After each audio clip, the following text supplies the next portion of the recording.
Hi everyone, and welcome to week 2 of our learning from home learning, online learning, whatever way you want to call it.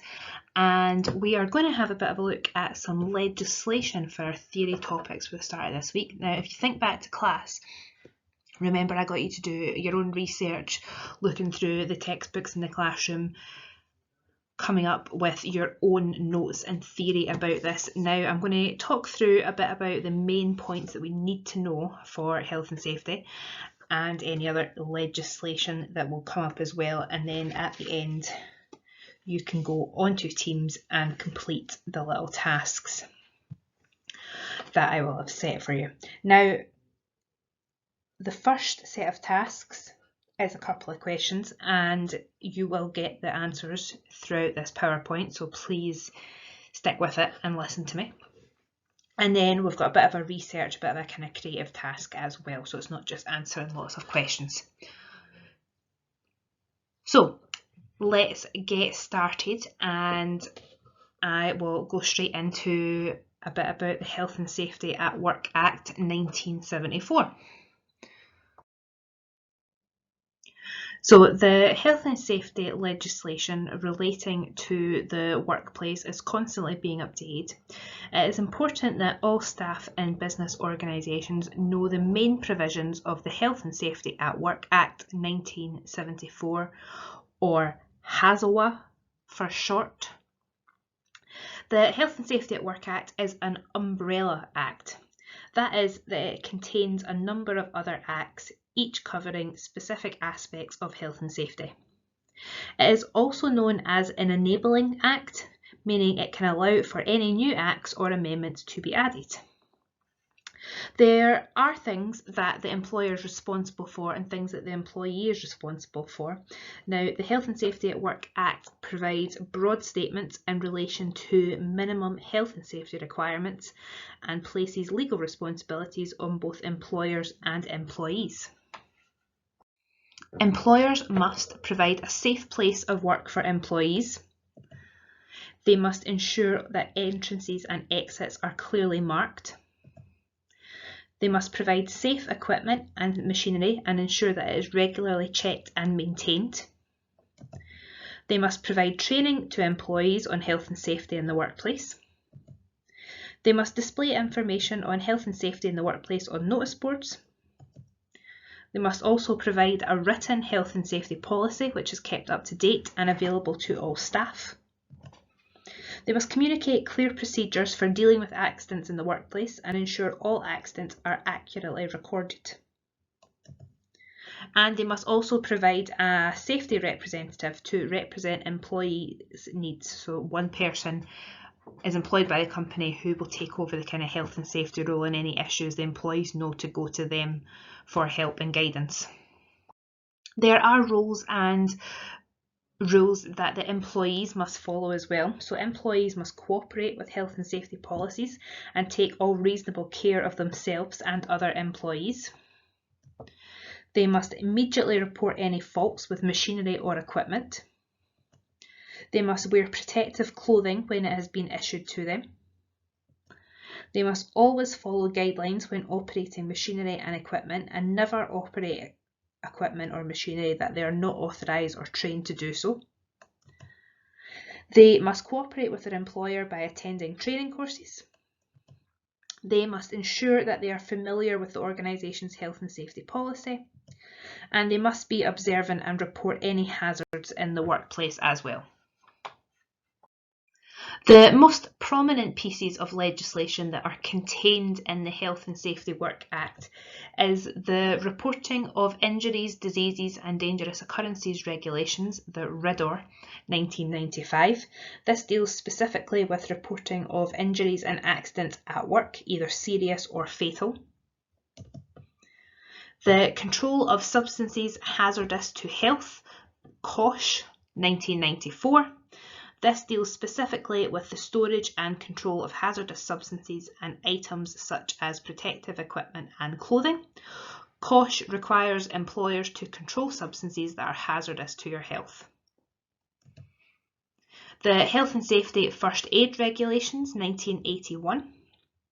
These require employers to provide adequate and appropriate equipment, facilities and personnel to ensure their employees receive immediate attention if they are injured or taken ill at work. These regulations apply to all workplaces, including those with fewer than 5 employees and to the self-employed as well. The regulations do not place a legal duty on employers to make first aid provision for non-employees such as the public, however. It is strongly recommended that non-employees are included in an assessment of first aid needs and that provision is made for them. And we also have the Workplace Health, Safety and Welfare Regulations 1992. These cover the 4 main areas of the workplace: the working environment, safety, facilities, for example toilets, and maintenance of equipment and premises. So examples of this could include the workplace and equipment are in good working order and in good repair. Effective and suitable ventilation should be required. The temperature inside the workplace is reasonable and thermometers are provided for employees. Lighting, as far as it is practical, so it should be natural lighting, nothing too bright or glaring. Making sure that waste management and rubbish is collected regularly, kept tidy, and things like that. Just kind of general office supply work. The Health and Safety Display Screen Equipment Regulations Act 1992. These regulations provide protection for employees working at workstations with visual display units and PCs. They give guidance on the length of time to work at a visual display unit and advice on the provision of special equipment such as screen and wrist guards to avoid fatigue or strains. Employers must examine workstations and ensure that they are suitable for the work to be carried out. Ensure that workstations meet minimum requirements, so the VDU can be adjusted for brightness and contrast. Adjustable chairs are provided. Footrests are provided if requested. Keyboards can be adjusted and are separate from the screen.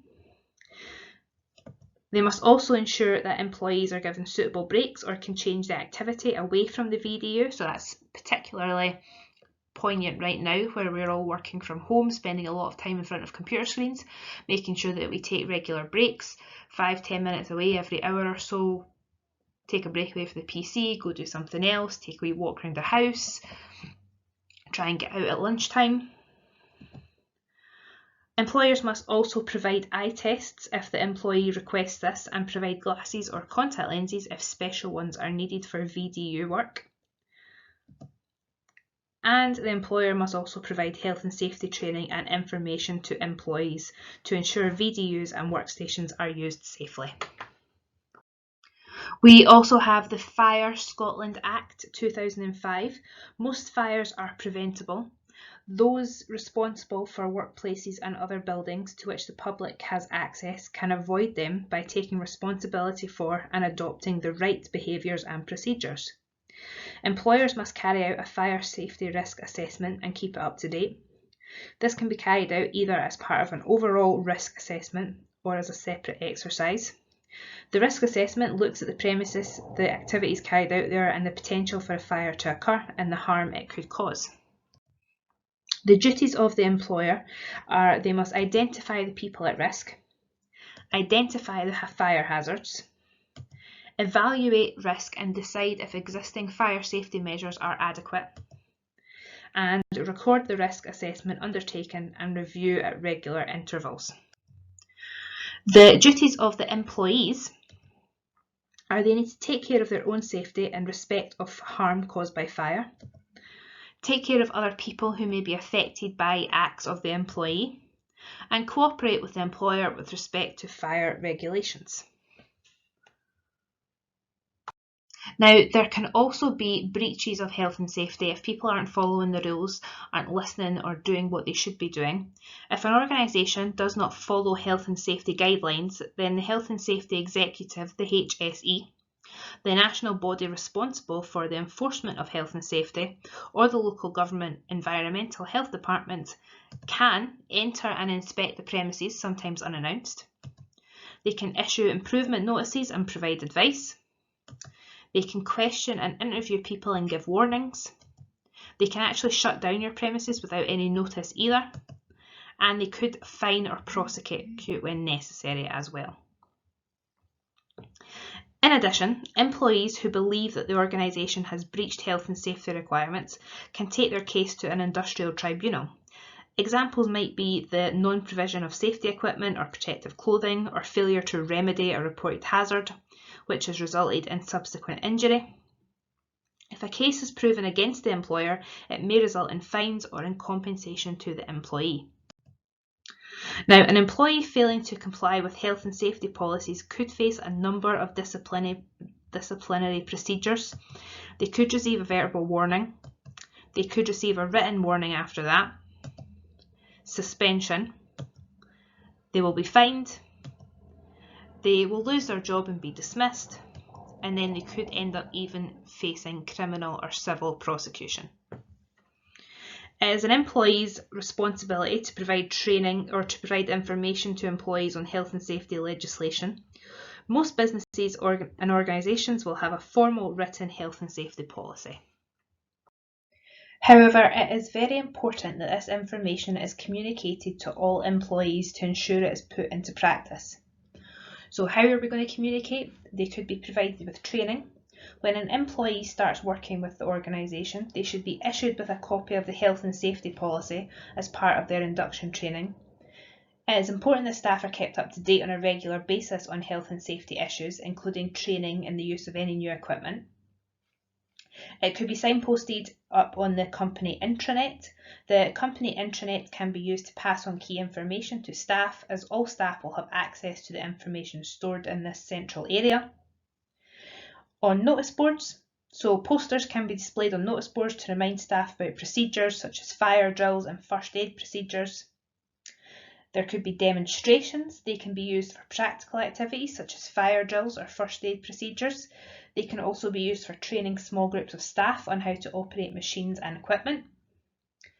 Staff meetings can also be held, so if the information regarding health and safety policies is required to be given to all staff, then a meeting is the quickest and most efficient way to ensure that information is conveyed to all staff at once. And also with your health and safety representative. So these are trained employees who should be available for advice and can provide information to employees. Health and safety representatives can raise issues with employers that employees have concerns about. And it's a responsibility of your organisation to keep staff up to date on health and safety issues.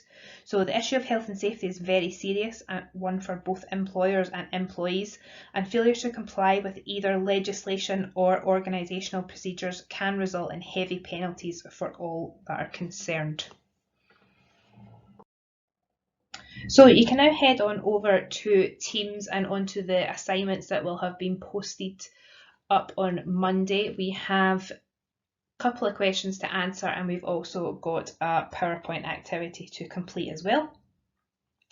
So have a go, and any questions, please remember, drop me an email, post on Teams, speak to me through Show My Homework. There's many ways we can get in touch with each other. I will do my very best to get back to you as quick as possible. I am on the computer pretty much all day, so I do get back to people pretty quickly. My Glow email, everyone should have it already. We've all emailed each other at some point by now. If not, drop me a message on Teams. So head on over and you can start off your assignment now. Thank you.